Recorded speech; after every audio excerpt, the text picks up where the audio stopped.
Halo, assalamualaikum warahmatullahi wabarakatuh. Perkenalkan, nama saya Feliana Sari.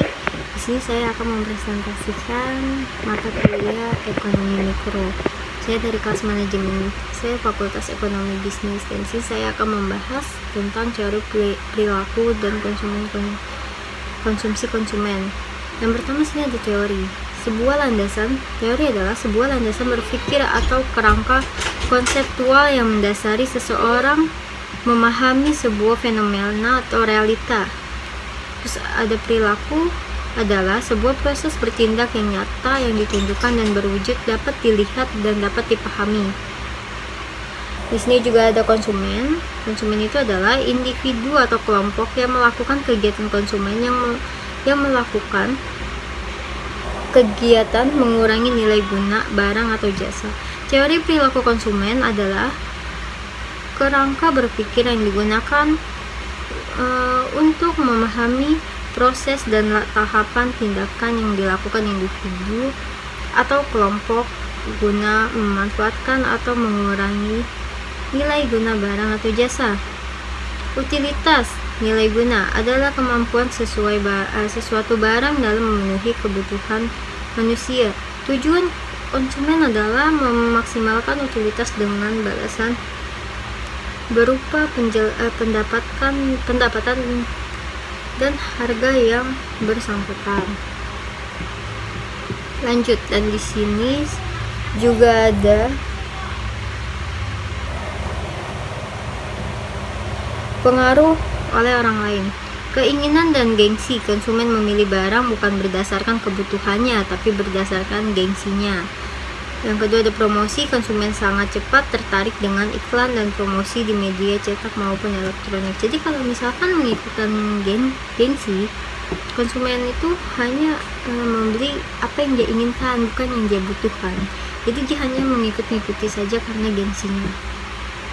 Promosi itu kalau misalkan sudah dibuat iklan atau kita share di berbagai sosial media yang membuat tertarik para konsumen, dan mereka pun akan langsung membelinya. Dan itu juga bagaimana kita bagaimana kita memasarkannya. Sosial adalah kelompok referensi seseorang, terdiri dari seluruh kelompok yang mempunyai pengaruh langsung maupun tidak langsung terhadap sikap atau perilaku seseorang, kebudayaan. Dan itu adalah merupakan faktor penentu yang paling dasar dari keinginan dan perilaku seseorang. Personal adalah motivasi dan keterlibatan kebutuhan. Kalau psikografis adalah motivasi beberapa kebutuhan bersifat biogenik. Kebutuhan ini timbul dari suatu keadaan fisiologis tertentu seperti rasa lapar, haus, resah, tidak nyaman. Dan kalau misalkan rasa lapar itu kita itu ibarat katanya membutuhkan, kita butuh makan dan harus membelinya. Dan di sini juga ada anggaran, berapa banyak anggaran yang dimiliki konsumen untuk belanja untuk membeli barang.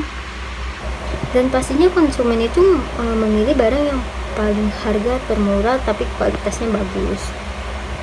Yang kedua, kuantitas, berapa banyak jumlah barang atau jasa yang dapat dibeli konsumen. Yang ketiga itu kepuasan atau utility, ukuran seberapa puas konsumen setelah konsumen menggunakannya. Di sini ada variabel yang menjadikan landasan Gaussian analisa sehingga melahirkan hukum Gaussian dan kemudian menjadi teori analisis teori nilai guna, yakni teori nilai guna kardinal dan teori ordinal. Sekian presentasi dari saya, kurang lebihnya mohon maaf atas perkataan saya yang salah kata atau tidaknya. Terima kasih. Assalamualaikum warahmatullahi wabarakatuh.